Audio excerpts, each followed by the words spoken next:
besoin de 3 blancs et 3 jaunes. Alors je commence par mettre le beurre et le chocolat. Donc à fondre au micro-ondes. Alors je vais commencer par des séquences de 30 secondes. Donc il faut faire attention à ne pas brûler le chocolat. Donc là, je vais casser mes œufs et je vais mettre donc les blancs d'un côté et les jaunes de l'autre. Voilà, je vais incorporer tout à l'heure donc les blancs d'œufs dans mon appareil.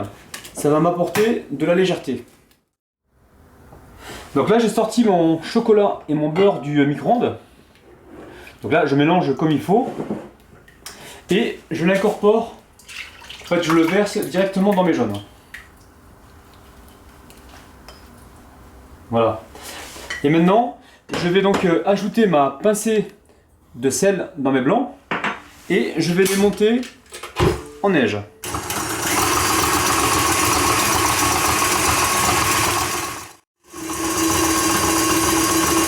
Donc là, je vais incorporer mon sucre et je vais continuer de battre pour le dissoudre complètement. Donc là maintenant, je vais incorporer donc ma farine dans mon chocolat. Donc je mélange comme il faut, voilà, pour rendre le tout bien lisse. Voilà, donc mes blancs sont bien montés. Là, je verse ma poudre d'amande. Et avec ma maryse, je vais essayer d'incorporer donc ma poudre à mes blancs d'œufs, donc délicatement, sans faire retomber la masse. Donc là, on tourne comme si on faisait une mousse en fait.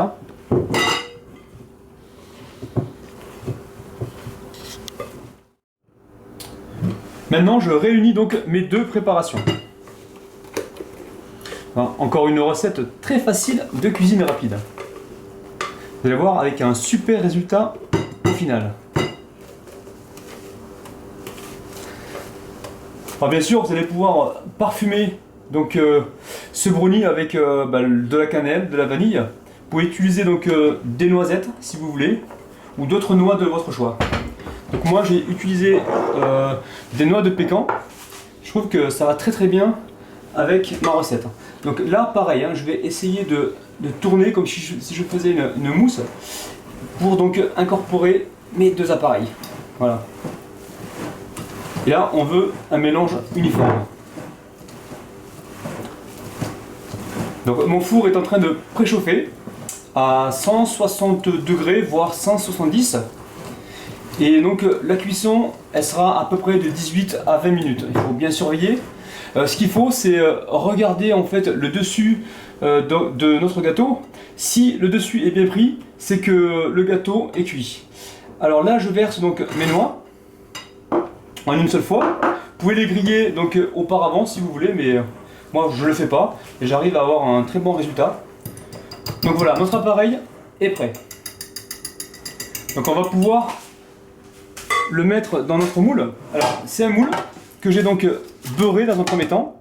J'ai mis donc une feuille de papier sulfurisé par-dessus. J'ai rebeurré et refariné. Ça c'est vraiment pour être sûr de ne pas avoir de surprise au démoulage. Alors maintenant, déjà je mélange comme il faut pour ne plus avoir de traces de blanc d'œuf. Et je vais verser donc tout mon appareil dedans.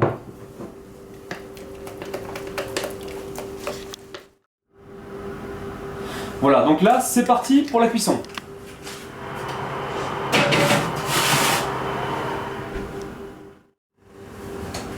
Voilà, donc ça y est, notre brownies est cuit.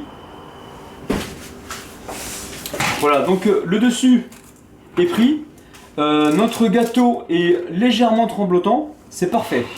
Donc là il a cuit 18 minutes à 160 degrés. Donc là je vais le laisser refroidir et je passerai donc au démoulage.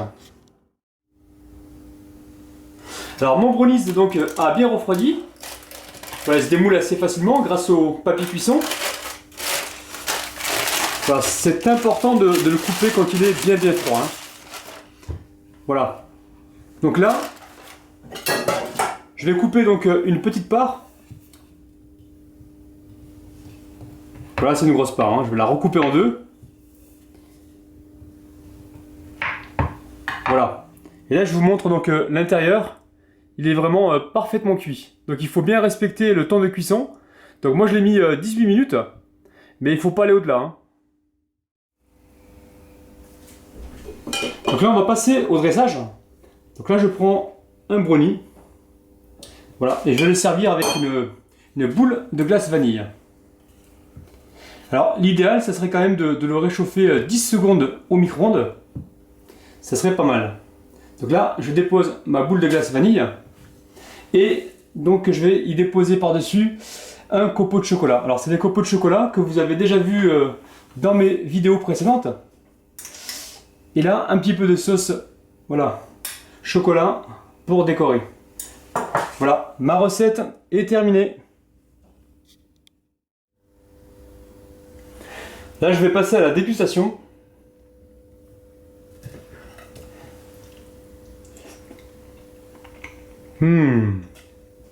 Ce brownie, une vraie tuerie. Waouh. Donc j'espère que ma vidéo vous a plu. Si c'est le cas, pensez à la partager. Et moi je vous dis donc à bientôt sur Cuisine Rapide pour des recettes encore plus faciles.